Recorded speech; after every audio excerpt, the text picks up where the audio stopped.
মৃত্যুদণ্ড প্রদান করা হয়েছে। আমরা আইনে নির্ধারিত সময়ের মধ্যে আপিল করে মহামান্য আপিল বিভাগ হইতে আমরা প্রত্যাশা করছি খালাস পাইব।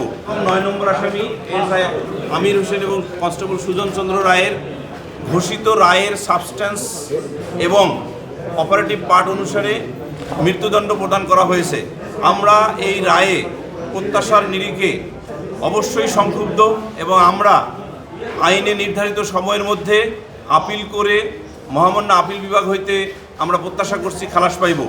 আমরা যে 20টির অধিক গ্রাউন্ডে রিটেন সাম আপ বা রিটেন আর্গুমেন্ট করেছিলাম সেগুলো এখন বোঝা যাবে না, কারণ মহামান্য ট্রাইব্যুনাল শুধুমাত্র সাবস্ট্যান্স অফ দ্য ফাইন্ডিংস এবং operative part of the judgment ঘোষণা করেছেন, যার ফলে যে 20টির অধিক গ্রাউন্ডে খালাস চেয়েছিলাম বা রিটেন আর্গুমেন্ট দাখিল করে মৌখিকভাবে আর্গুমেন্ট করেছিলাম সেই বিষয়গুলো এখানে কিন্তু ঘোষিত substance of the findings and operative part of the জাজমেন্টে আসে নাই।